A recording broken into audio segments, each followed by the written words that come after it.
I did a recent BT Daily about daffodils, and the daffodils that I brought in, the bulbs that I was replanting that very day in my front yard, and I was talking about the very fact that flowering bulbs like that, planted in the fall usually and are dormant, but they're growing under the ground in winter time, and then they come out in a beautiful color in the spring.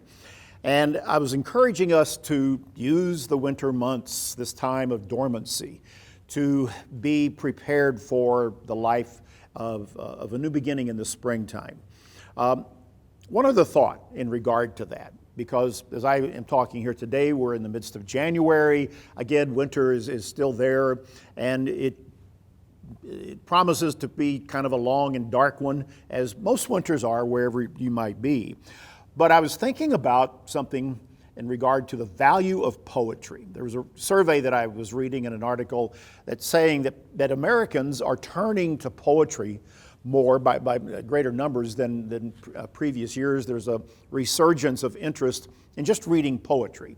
And that's good, at least for good poetry, because I have found in my life that good poetry can be uplifting, encouraging, and help get you out of the doldrums. And so when you're thinking about something for the winter times and where we are, and you might get a bit downhearted, a book of poetry that you might pull off the shelf you haven't looked at for a number of years, or finding something on the internet that can even speak to the time of year here, could be very therapeutic and helpful if it's the right type of poetry. I always have enjoyed that poem by Robert Frost, Stopping by a Woods on a Snowy Evening. Miles to go before I sleep.